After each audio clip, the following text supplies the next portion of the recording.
There's a common belief that the Buddha taught that we have to accept everything. But for the life of me, I don't know what the Pali term for accept is. He did teach that craving is the cause for suffering.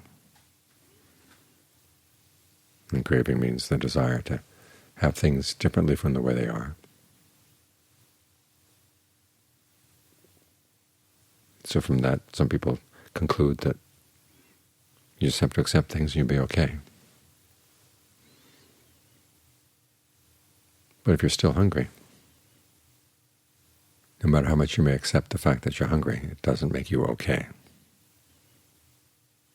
And when you look more carefully at the Buddha's teachings, you realize that in the Four Noble Truths he divides desire into two types. There's the three types of craving under the Second Noble Truth. And then there's the desire that you generate under the factor of right effort in the path, the Fourth Noble Truth. You generate desire to abandon unskillful qualities that have already arisen, to prevent ones that haven't arisen from arising, to give rise to skillful qualities that are not there, and to maintain and develop the ones that are there. So it's not that we don't want things to be different from what they are. We just have to be very selective where we focus our desires. Learn how to curb the desires that are actively causing suffering. Ultimately, at some point in the path, you get to the point where you have to let go of all desires. But you don't do that until the path has done a lot of its work. So as you're sitting here meditating, it's perfectly fine to want to get the mind into concentration and to want to get past any of the hindrances. It's simply a matter of learning how to be skillful in your desires. When you want something that bad, what do? Well, you look for the causes. What helps the mind to settle down? The Buddha says, views made straight and purified virtue. Those are the basis for mindfulness, and then right mindfulness. And then right mindfulness is the basis for right concentration. So make sure your views are straight. That if there is suffering in the mind, no matter how much you may be suffering over bad things outside, you have to realize that the important part is how you process the bad things outside and how you process the good things outside too. Because it is possible for things outside to be perfectly fine, and you can make yourself miserable.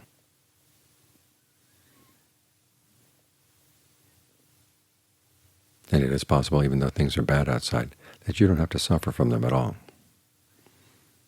That's the skill that the Buddha is asking you to develop. So it means you focus on how are you processing things. How are you processing the breath right now? As soon as you turn your attention to the breath is going to change based on your perception of the breath,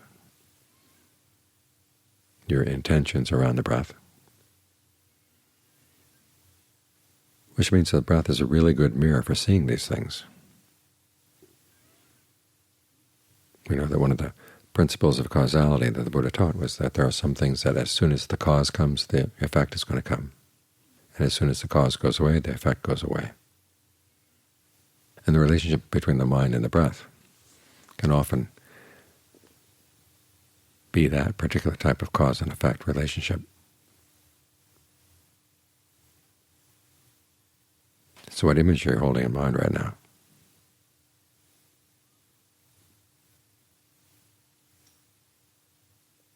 And how does the breath respond? If you change the image, how does the breath respond? Learn to experiment. We read about what Ajaan Lee has to say about the breath, and we give that a try. But we also have to remember that he played with the breath quite a lot and would come up with other ways of conceiving the breath, other ways of manipulating the breath. And so it's up to us to try that out too.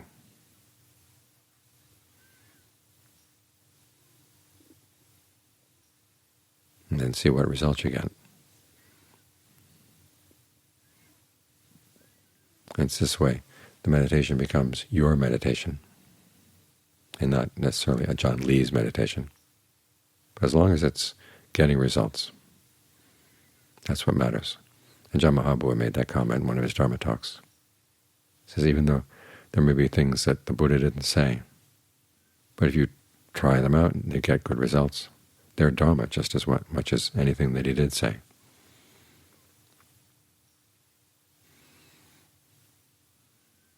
And this way you get to learn how to read your desires, because if your desires are focused on the causes, and you look at the causes you're doing and then the effects you're getting, you can get a better and better sense of which desires really are skillful and which are not.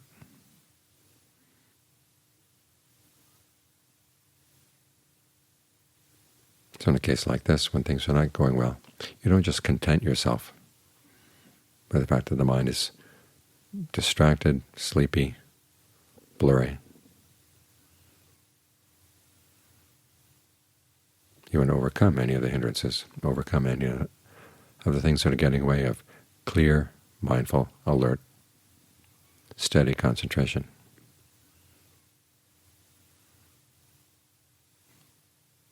And it's perfectly fine to want as much as you want in that direction, just as long as you do it skillfully.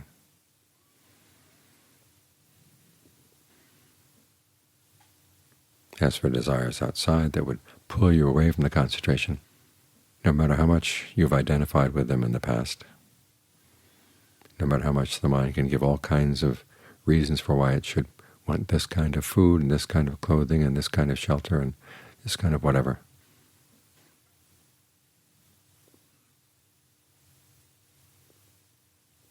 you've got to realize those are where you're going to find the cause of suffering.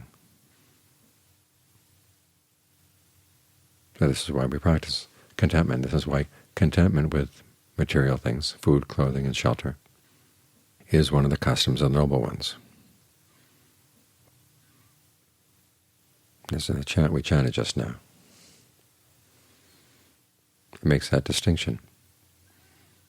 You take delight in developing, delight in abandoning. In other words, you take delight in changing the level of skill in your mind. That kind of desire is perfectly fine. It should be encouraged and it should be developed. As for the desires that aim at getting your food just like this,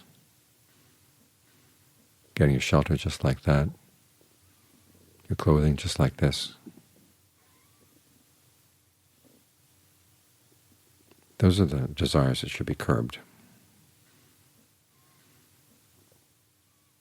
And when you're behaving in this way, you're following in the customs of the noble ones. And as the Buddha said, you're learning how to overcome delight and irritation.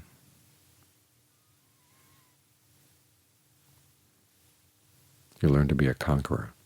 That sutta on the customs of the noble ones seems to be a takeoff on a customary sutta or customary belief back in those days when you would have your family traditions.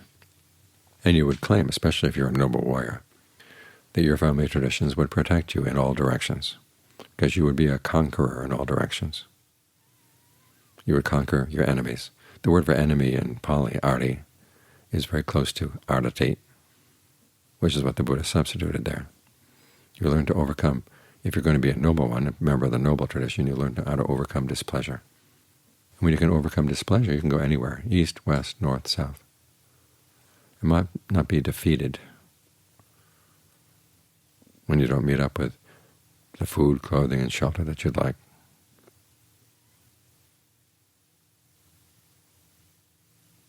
So when things are good, learn how to show some restraint, because they're not always going to be good. And focus your real desires on how you're going to train the mind.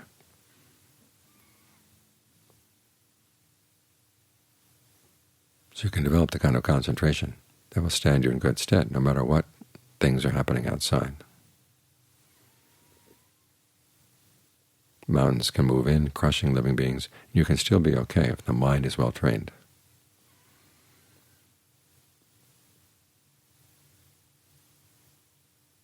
That's the kind of mind state you want to develop. And the desire to develop that mind state is to be encouraged and trained, so that it really is effective.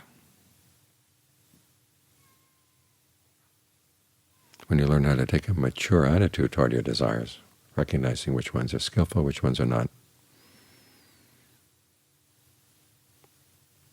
and how to skillfully say no to the unskillful ones, and how skillfully to say yes to the skillful ones.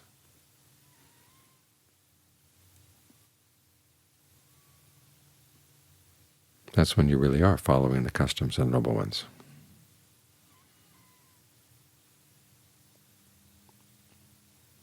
And you're safe wherever you go. You conquer your defilements wherever you go. That's what genuine safety is all about.